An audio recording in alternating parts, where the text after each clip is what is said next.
Back to the Daily Buzz. Prince Harry finally came out of hiding over the weekend at a children's charity function with his clothes on. He was very upbeat and relaxed. He even managed to make light of his new partying at the dinner in London for an organisation called WellChild, of which he is the royal patron. Despite his genius PR move, though, the story isn't dying. Indeed, one woman has come forward to reveal Harry was giving, quote, random naked hugs to partygoers in his hotel suite. Carrie Reichardt gave the ultimate kiss and tell interview to the British Sunday tabloid The People, claiming she kissed the prince for 20 minutes. And today we have new information about the woman who had her prince moment. To discuss this story, Celeb Buzz News Director Andrea Simpson and Celeb Buzz correspondent Michelle Marie. Thank you very much, ladies. Firstly to you, Andrea. Now, Carrie said that it wasn't a romantic incident with Harry, but she did go on to say that they were kissing for 15 to 20 minutes. But you've learned new information from her ex-husband. What can you tell us? That's right. I spoke with Paul Reichert. They were married for 7 months. They recently got divorced, and he definitely was not surprised about her partying ways. She loves to go to Vegas, and when I spoke with him, he said that... Oh, I'm sorry. You're right. I wanted to ask you this question, though. Does he think that she may have been involved in the sale of these photos? Definitely. He said it's very sad. He thought she definitely had a hand in it and that she did it for the money. So let's take a look at a quote now. Paul spoke to Celeb Buzz, and we've taken a look at the screen there. He said, "It's sad. I'm sure she did it to make a few bucks. This probably explains why I haven't been able to reach her." Michelle, do you think that Harry's appearance last night at that event in London will go a long way to repairing his image? I don't think it will go a long way, but I think right now it was the only thing they really could have done to make everyone realize, you know, he is a charitable prince. You know, he's the royal family. They never really cover up stories. They just do what they do. And they're not going to come forward and say, you know, we did something wrong, and they're not going to really own it. I think that's just the only way they're going to do to try to steer away the focus on the actual issue. I think the highlight for me of that interview that Carrie gave, though, to the British newspaper was that she said that she walked into the room and he was naked, straddling a billboard queue, playing air guitar. Sounds like my weekend. All right, moving on to another scandal that rocked showbiz this summer. Kristen Stewart admitting to the world she cheated on her Twilight co-star boyfriend, Robert Pattinson. Now, Kristen just spoke for the first time since the story broke to the British magazine Vogue, and she said, people expect it to be easy because there you are out there doing the thing that you want and making lots of money out of it. She went on to say, but you know, I'm not that smooth. I can get clumsy around certain people. Michelle, some might say she got clumsy in her personal life as well. Is this her way to let everyone know that she ain't perfect? Absolutely. I agree 100% that she is trying to not really apologize, but show the world that she is human. And everyone makes mistakes. However, it doesn't mean that she should be forgiven, right, per se? Sure. But she definitely, I think, was trying to come out without a real statement saying, look, I'm human, I made a mistake, I'm young, this is what happened.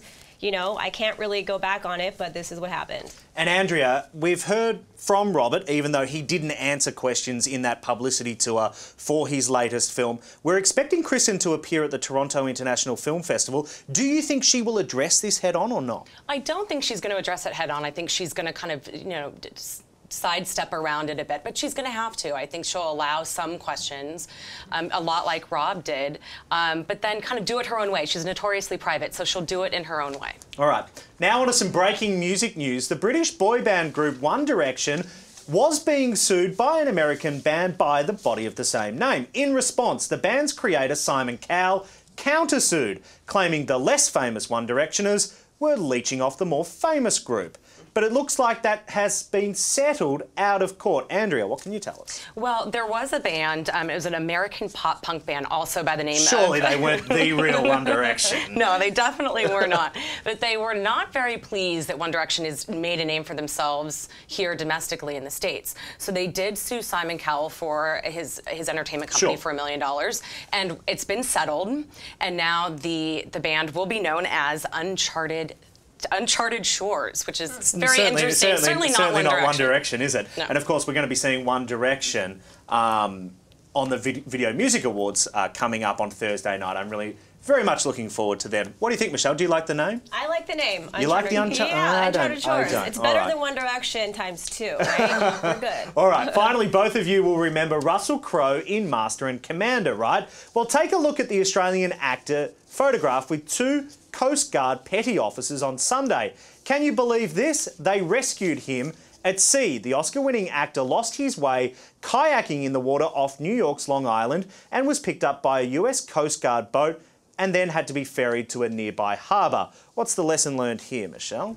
I just know that basically, I mean, you could see Russell Crowe with the shaggy beard. Sure. He looks like the burly man. Maybe he was preparing for his role coming up, Noah's Ark. Maybe that's why he got lost. He Somehow I don't think so. But Andrea, Russell Crowe did take to Twitter. He did. And he spoke about the incident. What did he have to say? He said he wasn't lost, that they knew Liar. exactly, well, they knew exactly where they were going, but at the end of the day, they actually lost daylight. So they decided to be safe, you know, go to shore, and then hence Coast Guard rescue. I think Google Maps wasn't working on his iPhone. No. All right, Andrea Simpson, Michelle Murray, thanks very much for your time. Thank you. All right. It's official. Kelly Ripa has a new co-host. He was unveiled this morning on the hit morning show. Let's take a look. It gives me great pleasure to introduce to you the newest member of our live family. We are honored to have him here, Michael Strahan!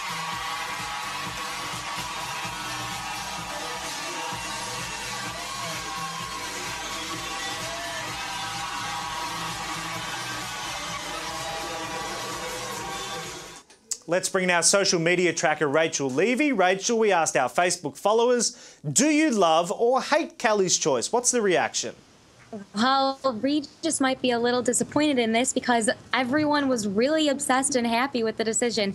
Most people said that they love it and they're really excited and that now they'll watch. One person, Tanya, even said, I love them together. They have great chemistry, which I know was something that the producer had talked about, how they have really good chemistry and how they're perfect, and some people just don't have that Yeah, together. but hang on, Rachel. Look, we just saw a picture on the screen. Chemistry, yes, but height, no. He's about 7 foot tall and she's about 4 foot tall. Yeah, I know. That's what the fans say. I personally disagree. I think that Kelly is a one-woman show, and I think she's going to outstage him. All right. I'm watching her. Time will tell. Thank you very much for your time, Rachel. And for more headlines on that story and more, you can join the conversation on Twitter using our hashtag #TheDailyBuzz. Before we finish up, let's go around the world in today's Globetrotter. And we begin with cruise control. Fresh from his divorce to Katie Holmes, Tom Cruise showed he's not nursing a broken heart, photographed here with a bevy of female fans while vacationing in Croatia. Naked billiards, anyone? Michael Phelps followed Prince Harry's lead. He was spotted in Las Vegas at the weekend, celebrating his Olympic retirement, complete with bikini babes and a cake. Justin Bieber, the Prince of Pop, well, he made it official with a new tattoo, revealing via his Twitter page his new crown. And also on Twitter, Hollywood's new mum Tori Spelling gave us this glimpse of newborn son Finn Davey McDermott. I'm sure that official head photo is coming soon, the full baby to be revealed in a magazine near you soon. And by the way, Tori's little brother Randy Spelling also has a growing family. Randy Spelling confirming to Celeb Buzz that he and his wife will welcome a second child in January. Congratulations are in order. It's been a jam-packed show today. That's it for now. Thank you for watching The Daily Buzz. I'm Dylan Howard. Take care.